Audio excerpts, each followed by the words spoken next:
Well, there are Trimurtis, Trinetra, Trishula, Trikala. All these things are evolution of ideas from the fundamental experience of human life. All human experience is rooted in these three things. Our memory belongs to the past, which is called as the Bhutakala.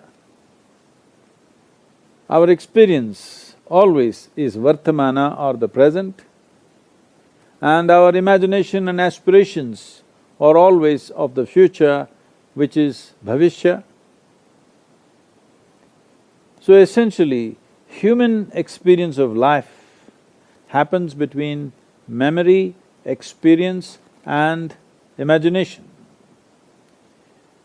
Based on this, many aspects which spring from these three experiences were crystallized in our culture as three: Trinetra, Trikala, Trishula, and all of and you guys, Trimurtis.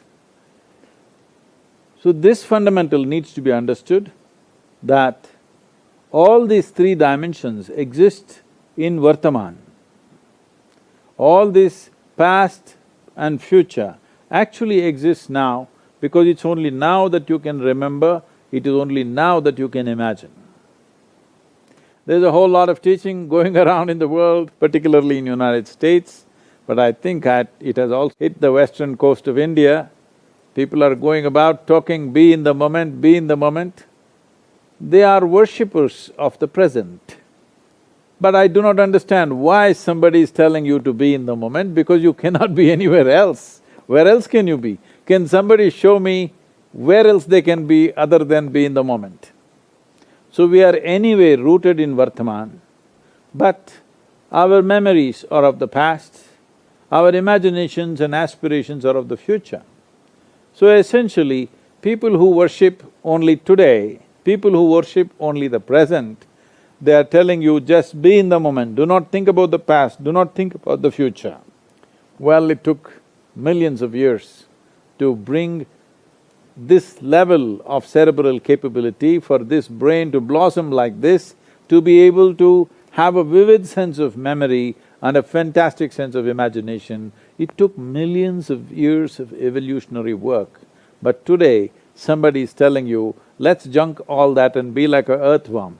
I have nothing against earthworm, it's a very eco-friendly creature.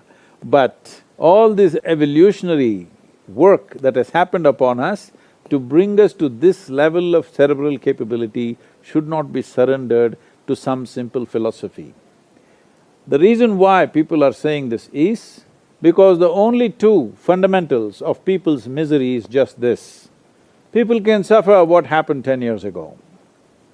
People can suffer what may happen day after tomorrow already. This means they are not suffering life, they are suffering their memory and their imagination, two most fantastic faculties that a human being has. It is these two faculties of vivid sense of memory and a fantastic sense of imagination which sets us apart from every other creature. This they want to surrender because they don't know how to handle their thought and emotion. If you could joyfully remember and with great exuberance and ecstasy imagine things, why would you want to surrender that? It is just that your memories and your imaginations have become compulsive and they're creating a world of misery. So people are talking about how to forget the past, how to not think about the future. This is not the way to conduct human life. It's very important. All these trikalas are there, the three dimensions, the trishulas are there, and trinetras are there, the three dimensions of seeing life and experiencing life is there, and we are very glad the Trimurtis of Shankar, Ishan and Loy are there. Please make some wonderful music and let's celebrate the Trimurtis.